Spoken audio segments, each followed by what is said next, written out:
Hey guys, Josh here, CrossFit Rehab, Talking Mondays workout. Before we do, we're going to talk about the foam roller. The one I have is super old, been chewed on by about 1 million dogs, and it still works perfectly, and I recommend that everybody has a foam roller.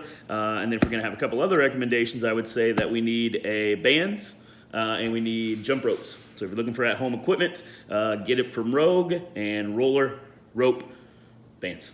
Right, but we're going to talk about just the kind of the art of foam rolling, not the whole if you believe in it or not, but kind of how to make it be a little bit more effective for you. So we're just going to look at the lat. So the lat just happens to be the biggest muscle you have in the upper body. So think slow elbows, maybe in cleans. That can be an issue. There's a lot of other things that it can do with pull-ups. Maybe I can't get my arm all the way up overhead. There's a couple other pieces that it can start to compromise. But what a lot of us will do is kind of put it underneath the elbow and just kind of mess around. We don't feel anything. If you have perfect mobility, if you can get your arm overhead, no problem. If you have the best, fastest elbows in Olympic weightlifting, party, fantastic elbows. But if you're not that human and you still don't feel it, there's a good chance you're not doing it right. So here's what you can do. So you get the roller and you try to find a spot, okay? So whatever that spot looks like, who knows? But the whole point of it is that you freestyle. And that's the point of freestyling. Your adhesion is probably going to be in a different spot within the musculature. Once I have that spot, I'm probably going to open my hand. Now again, maybe I have to freestyle and put my hand facing the ground, but I like it facing the ceiling. And then as I start to go this way, backward, forward, I don't really know what way to call that on camera. It's not really an up and a down. I'm laying on my side. Who knows? Mess around one way or the other till you start to feel where that's at. And mine is not quite at the elbow. It starts to get down closer to the shoulder blade. And then here's what I'll do. I'll throw that other arm up overhead and start to go this way, then start to move the arm that's underneath. And once I've tacked this part down, I've tacked my lat down and I start to roll closer to my chest, it really starts to open that one side up. Okay, so again, that's just how I freestyle with that piece. It can be different for everybody. And if you don't have a foam roller, another way to do this is with a metal water bottle. That's super intense on this piece, but hey, you're a superhero. Go for that. But anyways, I would do this for about 2 minutes, 2 minutes on each side. If you do it before class, maybe it helps with cleans. Give it a shot and see what it does for you.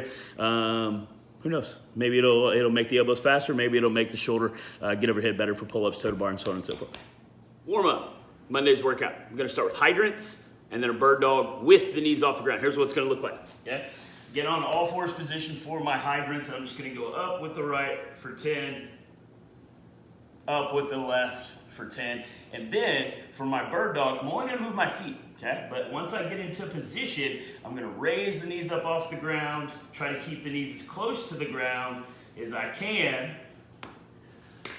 And I will do 10 on the right, 10 on the left.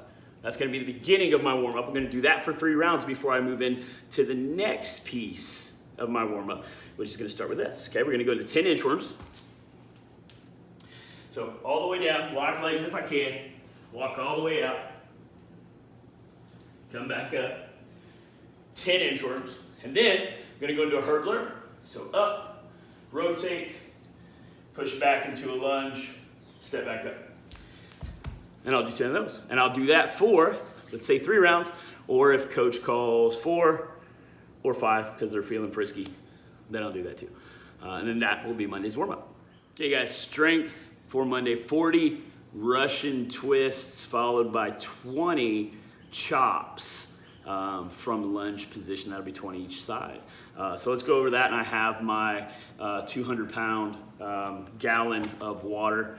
So here's what we're gonna do. Okay, so you're gonna look at the Russian twist like it's almost not quite a hollow position, kind of like it's between it. So I'll go with my feet up if I can, and then I'm gonna want the touch on each side.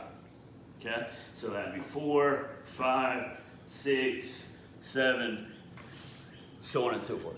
40 Russian twists. And there's obviously some rotational stuff in there. So I'm going to continue that pattern with my chop. And the chop can be a couple different ways. It can be rotation, anti-rotation. We'll go with a little bit of a rotational pattern since we've already done that. So when I get into my chop position, I get down into lunge, about-ish a 90-90 position. So not way back here, but closer to 90-90, knee off the ground. And then what I'm going to go for, from the leg that's down, chop up, chop up, chop up. And as you can see, I'm not trying to avoid my torso moving. I'm actually trying to encourage that, okay? And again, there's a lot of different ways to do chops, but super good for that lat piece that we already talked about rolling out, and then all of this musculature on the side. We'll do 20 on the right, 20 on the left, 5 times through, and that'll be Monday strength. Conditioning for Monday, 10 step-ups, right leg, 10 step-ups, left leg, 15 sit-ups, 20 burpees, and I have that for 4 rounds. I have my, you can see it? Did you see it? See it? I don't even know if that'll hold me. Step up, it's about 20 or so, and that's not 20 inches, that's probably 16 inches, CrossFit measure. Okay, so we're gonna see this 20 on the right, 20 on the left, then we'll go to our sit-up and our burpee. Okay, so again, 4 rounds, second stair, of course, superhero, out of camera, totally no balance. Let's try that again, see if we can get a little bit. This bottom step totally threw me off. Okay, step up, come back down, step up, come back down. That'll be 2, then I'll do 10 on the right and then 10 on the left. Then I'm gonna drop right down for my sit-up position. I'm gonna focus on keeping my arms down at my sides. I like that strict sit-up. Then I come all the way back, touch my toes. I can also do it with my heels together, still keeping my arms down. 15 of those, and then of course, 20 burpees. And then we talked about this before. I like to remove or replace my feet with my hands, and then whip back up and do the same, okay?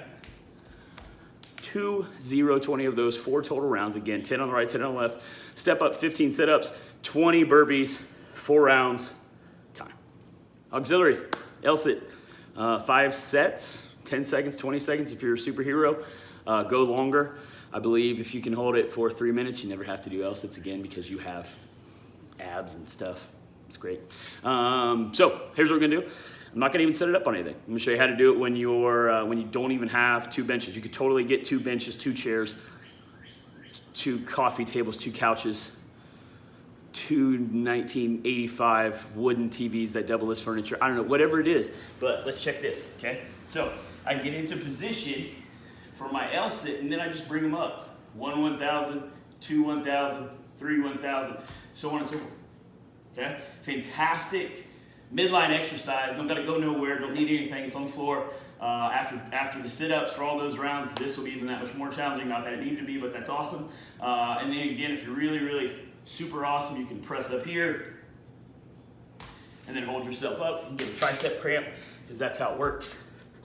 And again, I'll do that for 5 sets. 10 seconds, 20 seconds, whatever, thereabouts, whatever I can hold, maybe more. And I'll call that Monday's auxiliary, and I'll call that Monday's workout.